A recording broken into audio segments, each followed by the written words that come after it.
फिर से आपका स्वागत है। उत्तरवर्ती मुगल काल का रेस्ट पार्ट थोड़ा सा बचा है, उसको देख लेते हैं। ठीक है, अकबर द्वितीय, अभी हम लोग देखे थे अकबर द्वितीय। अकबर द्वितीय पहला बादशाह है। अकबर द्वितीय पहला बादशाह है जो अंग्रेजों के संरक्षण में मुगल वंश के सिंहासन पे बैठता है। पहला बादशाह जो अंग्रेजों के संरक्षण में बादशाही को प्राप्त करता है। ठीक है, अब इसके बारे में कहा जाता है कि अकबर द्वितीय का कहा जाता है कि इसका कहता है बादशाह का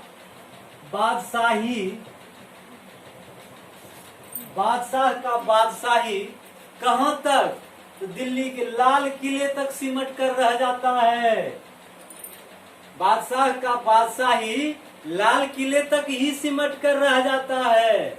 यही साम्राज्य है, यही मुगल साम्राज्य, अखिल भारतीय साम्राज्य का जो स्थापना हुआ था, और आज यही साम्राज्य है जिसकी बादशाही कहाँ तक, तो लाल किले तक सिमट कर रह गया। ठीक है, इसके बाद अंतिम मुगल बादशाह कौन बनता है, बहादुर शाह द्वितीय। ध्यान से सुनिएगा, अंतिम मुगल बहादुर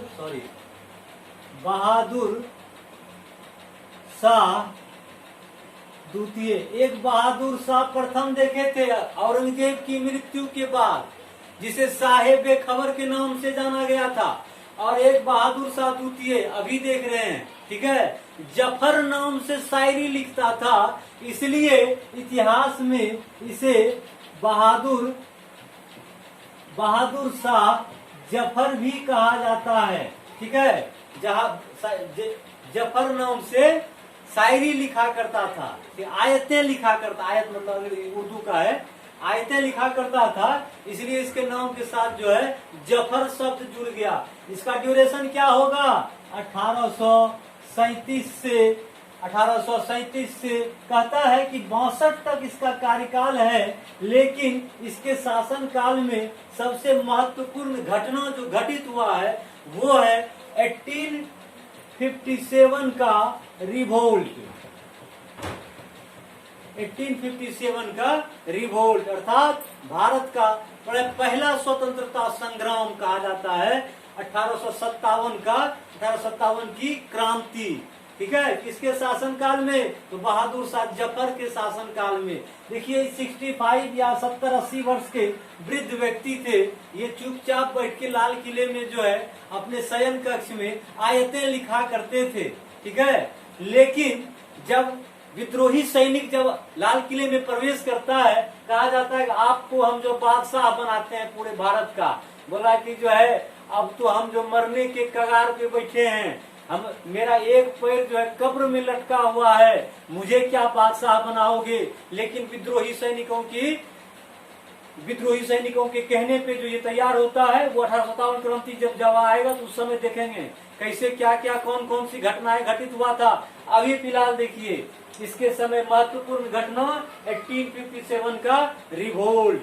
ठीक है, 1857 की क्रांति। अब क्या होगा, अंग्रेज क्या करेगा, इसको भारत से ये जान जब अंग्रेजों के द्वारा इस विद्रोह को कुचल दिया जाता है, तो ये बादशाह अपना जान बचाने के लिए भारत से भागकर रंगून चला जाता है, बर्मा, जिसे आज हम लोग म्यांमार कहते हैं। ठीक है, कहाँ चला जाता है, रंगून। कौन सा रंगून, जिसमें गाना है, मेरे पिया गए रंगून, वहां से आया है टेलीफोन कि तेरी याद सताती है। ये वही रंगून है जहाँ पे बहादुर शाह जान बचाने के लिए पलायन कर गए थे। ठीक है, कहा जाता है इसके बारे में, यह ऐसा बदनसीब बादशाह था जिसे अपने ही देश में 2 गज जमीन भी नसीब नहीं हुआ। बदनसीब बादशाह, बदनसीब बादशाह।